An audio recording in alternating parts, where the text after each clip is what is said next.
ready? Yeah. 1, 2, 3, go!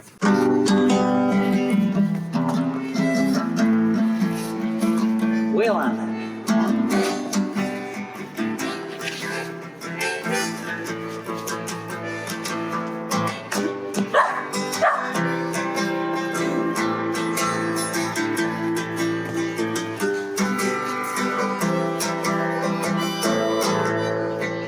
Welcome to the show. Welcome to the show. Mr. Marty Show. It's Mr. Marty Show. Welcome to the show. Welcome to the show. Mr. Marty Show. It's all about love. And all that's all around us, many different ways. Love is how our dog likes to play. He keeps us always on the go. On the Mr. Marty Show. Mr. Marty Show.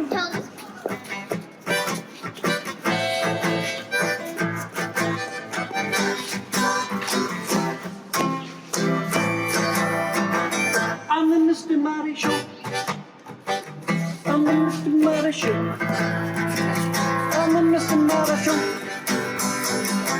Mr. Marty Show. I'm the Mr. Marty Show. I'm the Mr. Marty Show. Live action all day. I'm the Mr. Marty Show.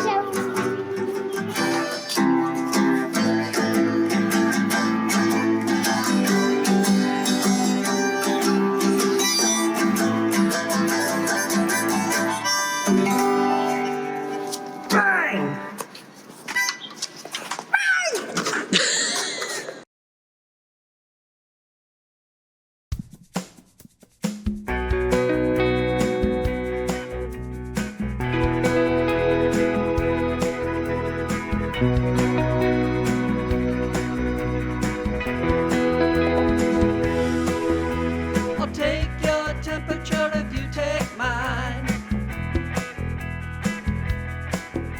Let's take off our masks if we are fine. Ooh, loving the pandemic. Ooh,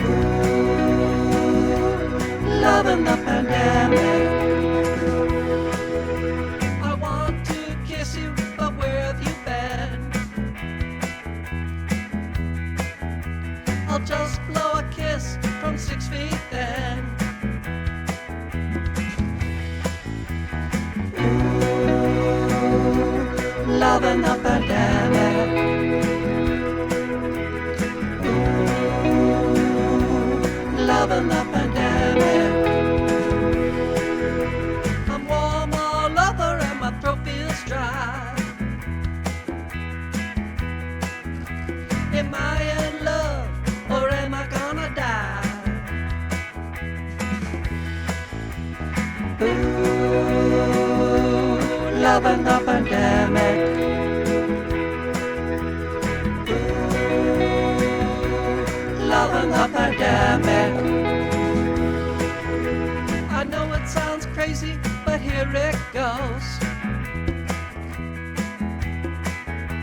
You kinda look sexy with a swab up your nose. Ooh,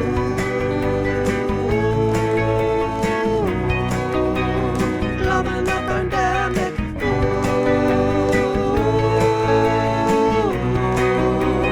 loving the pandemic. Ooh,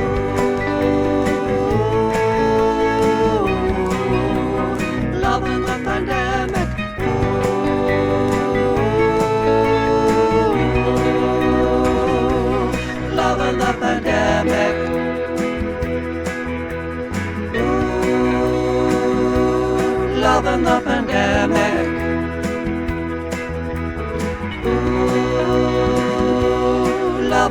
pandemic. Ooh, loving the pandemic.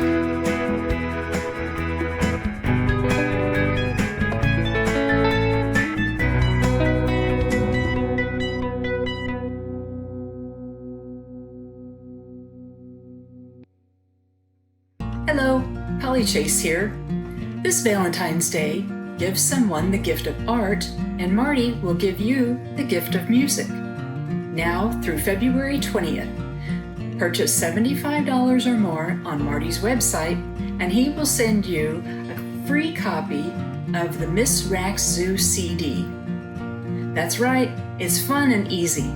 Simply shop online at martinmccormick.com. Now through February 20th. Make sure your subtotal is $75 or more, and Marty will automatically sweeten the deal and mail you a copy of the Miss Rax Zoo CD for free. Gifts of art and music. I can't think of a better way to say I love you.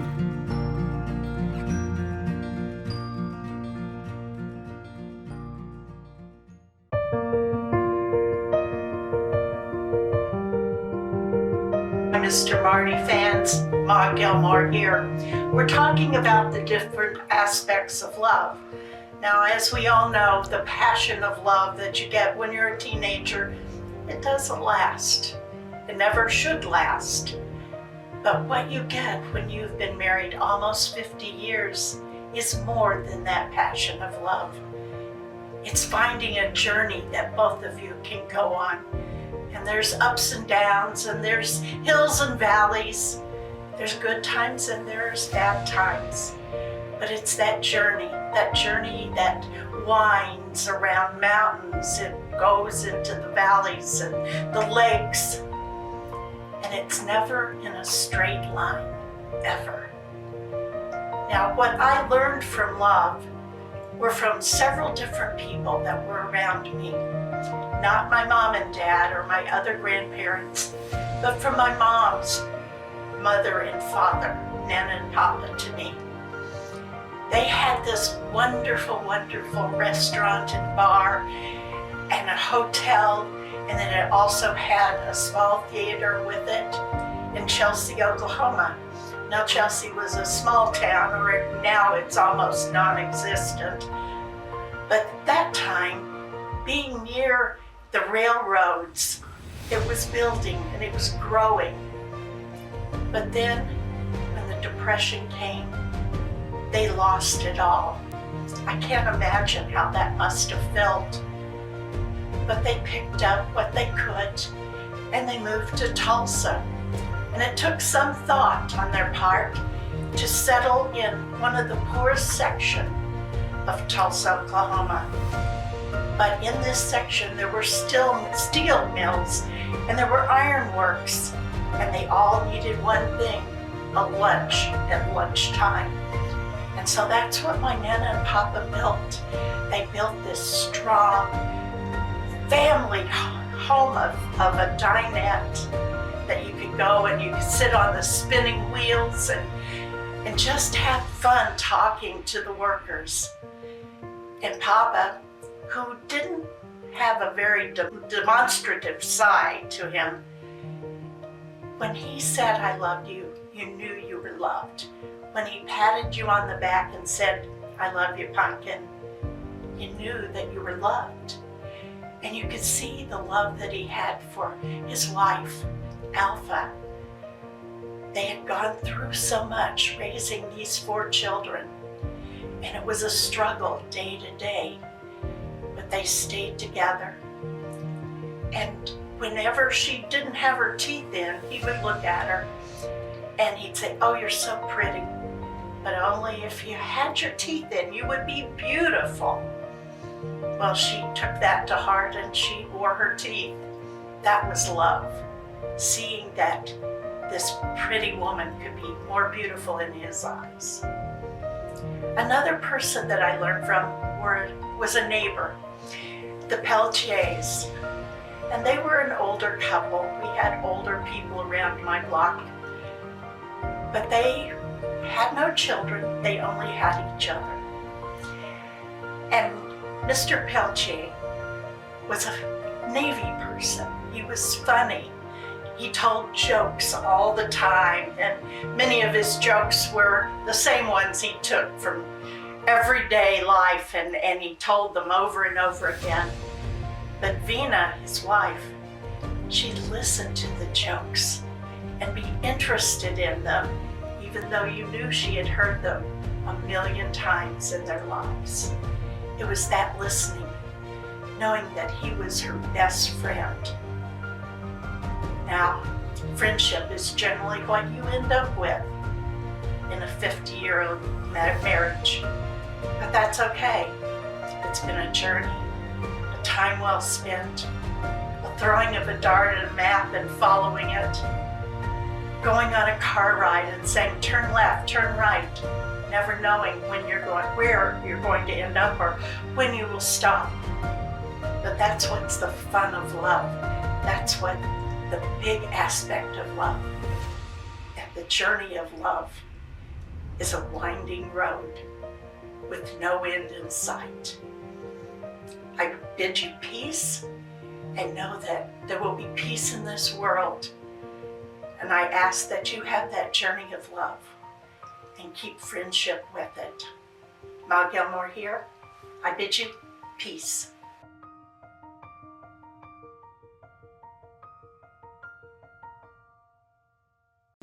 And now, 30 seconds of cue.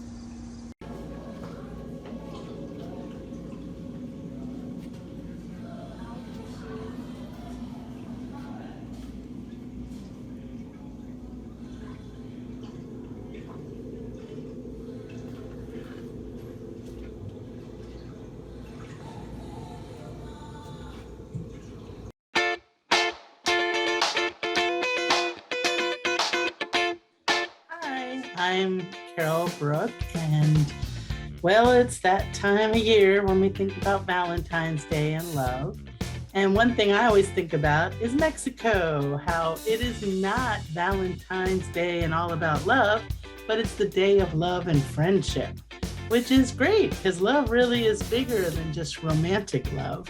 I have recently been watching a lot of romantic comedies because they're fun and they make you feel good. But I've always noticed that they end right when they finally realize it's true love.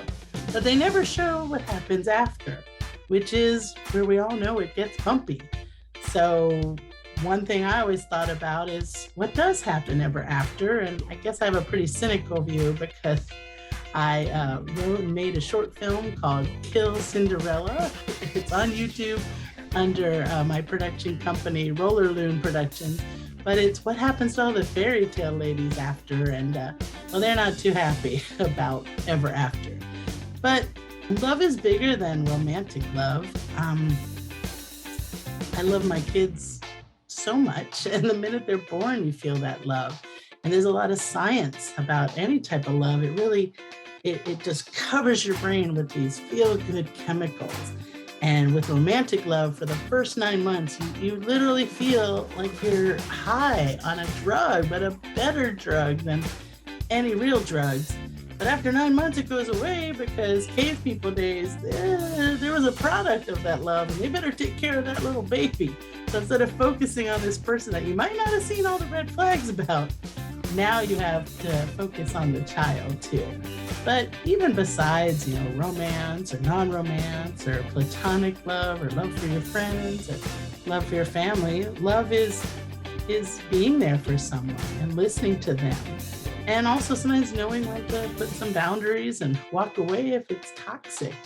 But love is a big topic and a big day, and just remember to say hi to those who do mean a lot to you. In these days with COVID, we've all seen how much friendship and relationships and our family and our children and our parents, they mean a lot to us, and it can all be gone in a minute.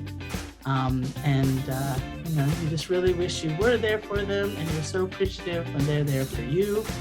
And I'm sorry, I just rambled a little, but those are my thoughts on love today from someone who can be cynical, but also has had a lot of fun, romantic love and hurt in love, but also really do appreciate the friends I've made and my children and my parents' love, and that never goes. Even when they're passed on, you still feel it. And I just hope you have a wonderful day of love and friendship. Bye.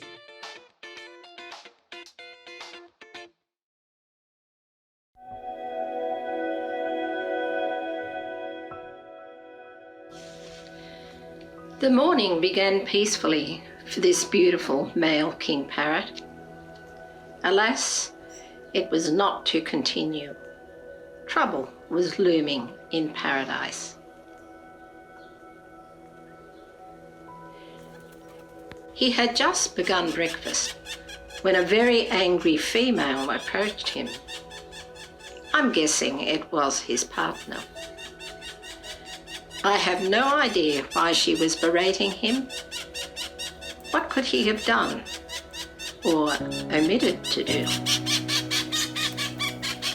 He was subdued and tried to move away.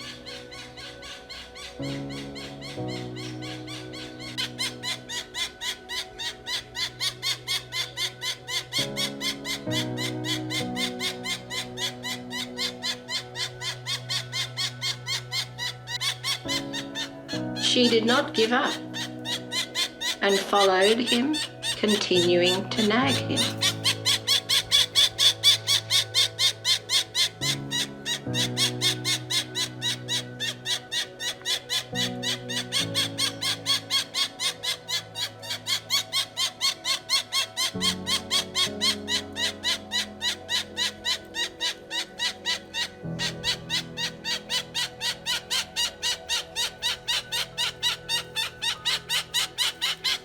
He seemed to have no reply at any stage to this one-sided argument.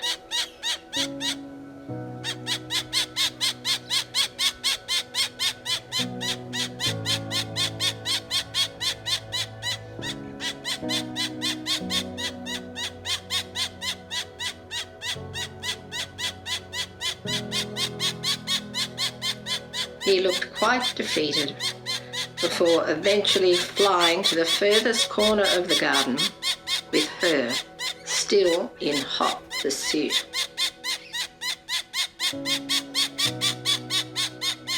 Meanwhile, a very quiet female was finishing the breakfast he had begun and ignoring the argument taking place in front of her.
Hi, I'm Marcus Gentry, and this is another mindful moment on the subject of love today.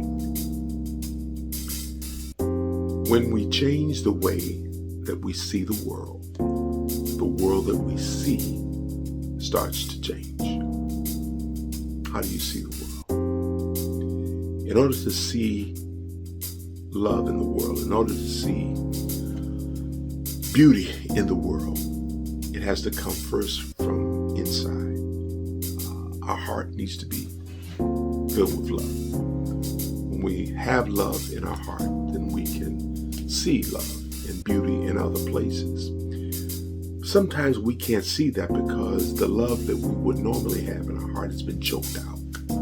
Sometimes it's been choked out by past experiences, like weeds that choke out plants. In order for the beauty of the plant to grow, the weeds have to be eliminated. When they're not eliminated, they'll choke out the life and the beauty of the plant's vegetation of a rose. Same thing happens with the heart. If you have a heart that potentially could be filled with love, but you've had some bad experiences in the past, and maybe those experiences led to disappointments, and because of that, it chokes out. So now, when you see the world, instead of seeing it from a heart of love, you see it through past experiences or through hatred. You see disappointment, jealousy, and anger and frustration. You see all those things. I'm suggesting that we possibly need to do a deep dive into ourselves and see if there are things that we need to clear out so that we can try to see the world from a place of love. See people a little differently. See nature a little differently. See life a little differently. It's not an easy thing, but it's a worthwhile challenge to try and do that so that we can live a lighter life, a heart that can become lighter. And everything we see is not doom and gloom. How do you see the world? Is your heart filled with love? Or are there some weeds that maybe need to be cleared out just a little bit so that we can get to a healthy place, so that you can be at a healthier place? It's just something for us to think about on this whole matter of love, and you'd be surprised at things that can open up from that. What if you could give the gift of unconditional love to someone where you're not expecting something back? You're only loving them if they do this and if they do that. But what if you could, love so much that you could just give love unconditionally without expecting anything back? In order to do that, we've got to clear out the weeds so that our heart can fill with a good amount of love, and we can see the world differently. And when you change the way that you see the world that you see will start to change. I've seen this happen myself. Give it a try and see what happens for you too. My name is Marcus Gentry, and this has been another mindful moment. This time on the subject of love.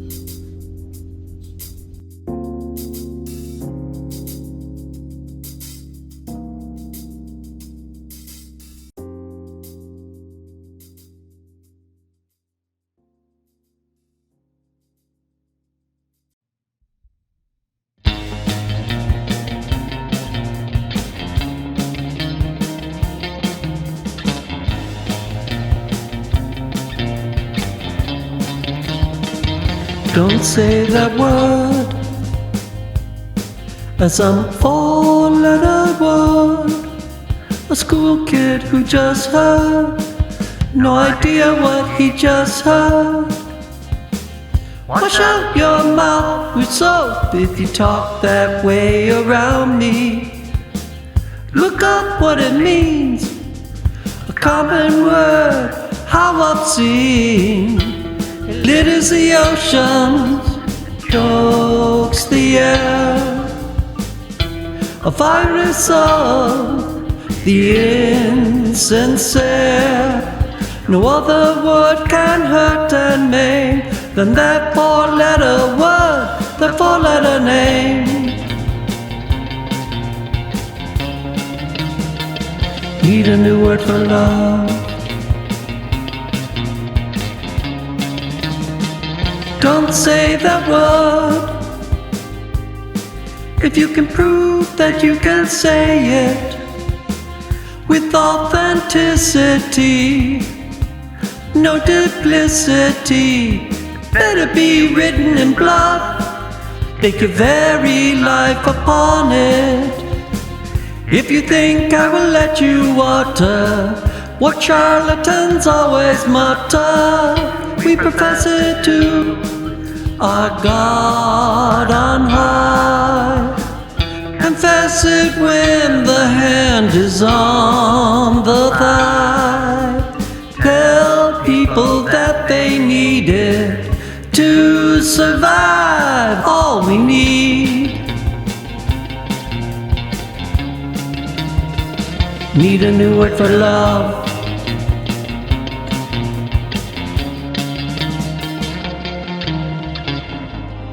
I sat by the shore and I pondered, how can I describe it better? Or should it be decreed there's a penalty?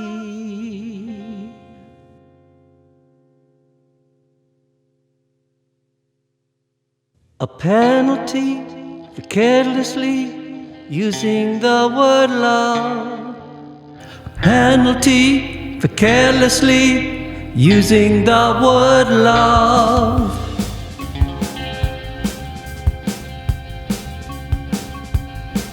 Need a new word for love. Until the day the word is made, I will only say with sincerity, hand on my heart, look in your eyes and swear upon the bones of Shakespeare. I won't deal in big box prose, no LED lit glowing rose that is meant to shallowly satisfy, while deep inside we quietly die. Residing in a box of gold, taken out when I wish to show that I really mean what I feel. I promise you I will reveal that rarest gem in word and deed. Still think there's a need.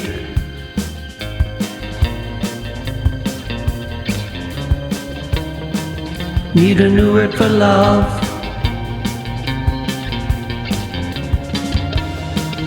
Need a new word for love. Need a new word for love.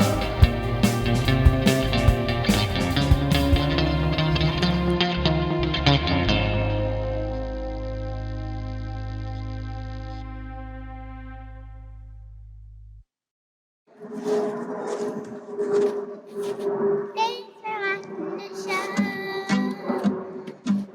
Thank you for watching the show.